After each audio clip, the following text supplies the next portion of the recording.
അർച്ചന ചേച്ചി LLB സീരിയലിലെ latest episode റിവ്യൂയിലേക്ക് എല്ലാ കൂട്ടുകാർക്കും സ്വാഗതം. അങ്ങനെ ചന്ദ്ര ചിന്നുവിനെ വഴക്ക് പറയണം കേട്ടോ. നീ വന്നത് മുതൽ തന്നെ ഇവിടെ പ്രശ്നങ്ങളായി എന്ന് പറഞ്ഞിട്ട് ചിന്നുവിനിങ്ങനെ തല്ലിയാണ്. അത് കാണുമ്പോൾ ആര്യ വന്നിട്ട് പറയാം, അമ്മ അവളെ തല്ലണ്ട അമ്മ എന്നിങ്ങനെ പറയണേ. എന്നാൽ നിനക്കിട്ട് തരാ എന്ന് പറഞ്ഞിട്ട് ആര്യ ചന്ദ്ര അടിക്കുകയാണ് കേട്ടോ. അതിനുശേഷം ചന്ദ്ര വിജയശങ്കറിനെ ഫോൺ ചെയ്യണം. ആ ഫോൺ എടുക്കുന്നത് അച്ചുമായിരിക്കും. ഈ സൗണ്ട് ഞാൻ എവിടെയോ കേട്ട പോലെയുണ്ട്. ആഹാ നീയാണോ എന്ന് ചോദിക്കും. എന്തായി വിജയേട്ടനെ നീ എന്തിനാ പോലീസ് സ്റ്റേഷനിലേക്ക് പിടിച്ചു കൊണ്ടുപോയത് എന്നിങ്ങനെ ചോദിക്കുമ്പോഴേക്കും അച്ചു ഫോൺ വെക്കുകയാണ് കേട്ടോ. അപ്പോഴേക്കും മഞ്ജു വിളിക്കണം. മഞ്ജു അറിഞ്ഞ കാര്യങ്ങൾ തട്ടിയും മുട്ടിയൊക്കെ പറയണം. അതിനുശേഷം വിജയേട്ടപ്പോൾ ഏത് ഹോസ്പിറ്റലാണ് എന്ന് ചോദിക്കണം. ഹോസ്പിറ്റലിലോ എന്ന് ചന്ദ്ര ചോദിക്കണം കേട്ടോ. പിന്നീട് ചന്ദ്ര തപ്പി പിടിച്ച് ഹോസ്പിറ്റലൊക്കെ അറിഞ്ഞ് ഹോസ്പിറ്റലിലേക്ക് വരികയാണ് കേട്ടോ. ഭയങ്കര വിഷമത്തോടു കൂടി കരഞ്ഞിട്ട് വരികയാണ് കേട്ടോ. വിജയേട്ടനെ കണ്ടതും എൻ്റെ വിജയേട്ടനെ തല്ലി ചതച്ചു നീ എന്ന് പറഞ്ഞിട്ട് കേട്ടോ. അത് കേൾക്കുമ്പോൾ അച്ചു പറഞ്ഞിട്ട് ഞാൻ തല്ലി ചതച്ചിട്ടൊന്നുമില്ല, നിങ്ങളുടെ ഭർത്താവിന് പെട്ടെന്ന് ഒരു നെഞ്ചുവേദന വന്നപ്പോൾ ഞാൻ ഹോസ്പിറ്റലിലേക്ക് ആക്കിയതാണ് എന്ന് പറയുകയാണ് കേട്ടോ. അതേസമയം വന്നിട്ട് ഇവരോട് തട്ടിക്കയറുന്നത് കാണുമ്പോൾ അതിന് മുമ്പ് തന്നെ ഡോക്ടറോട് വിജയശങ്കർ ചോദിച്ചിട്ടുണ്ട് കേട്ടോ കാര്യങ്ങളൊക്കെ. എങ്ങനെയെങ്കിലും എന്നെ ഒന്ന് രക്ഷിക്കാൻ പറ്റുമോ എന്ന് ചോദിക്കുമ്പോൾ ഡോക്ടർ പറയുന്നുണ്ട്, ഒരിക്കലും എനിക്ക് പറ്റില്ല. കാരണം അത് നിങ്ങൾക്ക് ഒരു കുഴപ്പമില്ല, നിങ്ങളുടെ BP വേരിയേഷൻ മാത്രമേ ഉള്ളൂ, നിങ്ങൾ എന്തായാലും കോടതിയിൽ പോകാൻ ശ്രമിക്കുക എന്ന് പറഞ്ഞിട്ട് ഡോക്ടർ പുറത്തേക്ക് വരികയാണ് കേട്ടോ. അതേസമയം അർച്ചനയും അച്ചുവും അവിടെ വന്നിട്ടുണ്ടാകും. അർച്ചനയും അച്ചുവും അകത്തേക്ക് വരികയാണ്. അച്ചുവിനോട് കണ്ടതും ചന്ദ്ര കരുതുള്ളൂണ് കേട്ടോ. നിനക്ക് എങ്ങനെയാണ് ഇത് ചെയ്യാൻ തോന്നിയത് എന്ന് ചോദിക്കുകയാണ് കേട്ടോ. അത് കേൾക്കുമ്പോൾ വിജയശങ്കർ ചന്ദ്രയോട് ഇങ്ങനെ കണ്ണുകൊണ്ട് കാട്ടുകയാണ് കേട്ടോ. അത് അച്ചു കാണുന്നുണ്ട്. അച്ചു വന്നിട്ട് പറയും, ഭാര്യയും ഭർത്താവും കൂടിയിട്ട് എന്തൊക്കെയോ പ്ലാനിങ് ആണല്ലോ എന്ന് ചോദിക്കുകയാണ്. നമ്മൾ സ്വന്തക്കാരല്ലേ, നീ നമ്മുടെ സ്വന്തമല്ലേ, നീ എങ്ങനെയെങ്കിലും ഈ കോടതി കയറ്റാതെ ഈ കേസൊന്ന് മാറ്റി തരണം, രക്ഷിക്കണം എന്നിങ്ങനെ കൈ കൂപ്പിയിട്ട് ചന്ദ്ര അപേക്ഷിക്കുകയാണ് കേട്ടോ.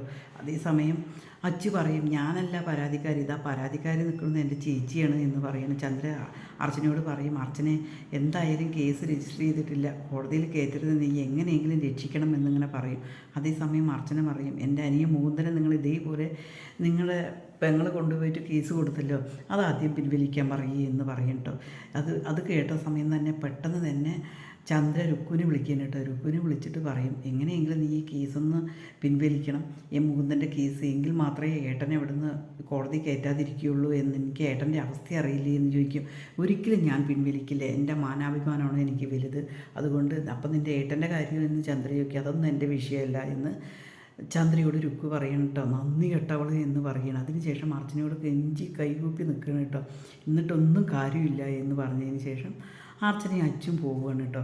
പിന്നീട് ഡോക്ടറോട് വന്നിട്ട് വിജയശങ്കർ പറയും, എങ്ങനെയെങ്കിലും ഒന്ന് രക്ഷിക്കാൻ പറ്റുമോ എന്നിങ്ങനെ ചോദിക്കുമ്പോൾ, ഇല്ല, ഞാൻ എൻ്റെ കൈക്കൂലി വാങ്ങിയതിന് ശേഷം ഞാൻ അതിന് അറസ്റ്റ് ആയിക്കഴിഞ്ഞാൽ എൻ്റെ ജോലിയും പോകും, അതുകൊണ്ട് എനിക്ക് പറ്റില്ല എന്ന് തന്നെ ഡോക്ടർ തീർത്ത് പറയുന്നു കേട്ടോ. പിന്നീട് ആര്യയും ചിന്നും കൂടിയിട്ട് വീട്ടിലിരുന്നിട്ട്, എന്താ ചേച്ചി ഇങ്ങനെയൊക്കെ പ്രശ്നങ്ങൾ വിഷമിച്ചിരിക്കുകയാണ് കേട്ടോ. ആര്യ ചോദിക്കുക, അമ്മ തല്ലിയത് കൊണ്ടാണോ ചോദിക്കുക. അമ്മ തല്ലിയത് കൊണ്ടൊന്നുമല്ല, നിന്നെയും തല്ലിയല്ലോ പറയും. എന്നെ തല്ലിയതല്ല, ആ വാക്കുകൾ പറഞ്ഞില്ലേ, അതാണ് നമ്മുടെ പ്രശ്നങ്ങൾ, നമ്മൾ രണ്ടുപേരും തുല്യ ദുഃഖിതരാണ് എന്നിങ്ങനെ പറയുകയാണ് കേട്ടോ.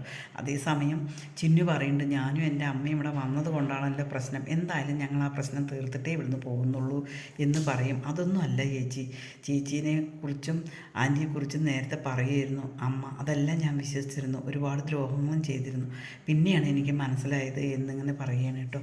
പിന്നീട് അർച്ചന വരികയാണ്. അർച്ചന വന്നിട്ട് അവരോട് രണ്ടുപേരോട് സംസാരിക്കുകയാണ് കേട്ടോ. സംസാരിച്ചിട്ട് ചിന്നുവിന് എങ്ങനെ എന്തോ ഒരു പ്രശ്നമുണ്ട് എന്നുള്ളത് അർച്ചന മനസ്സിലാക്കുകയാണ്. പിന്നെ രാത്രി രണ്ടുപേരും അപ്പുറം ഇപ്പുറമായിട്ട് കിടക്കുകയാണ് കേട്ടോ. ആ കിടക്കണ സമയത്ത് തന്നെ ചിന്നു പറയണം, ആരും ഉറങ്ങിയിട്ടുണ്ടാവും, അമ്മയോട് പറയും, അമ്മ എനിക്കൊരു കാര്യം പറയാനുണ്ട് എന്നിങ്ങനെ പറയണം.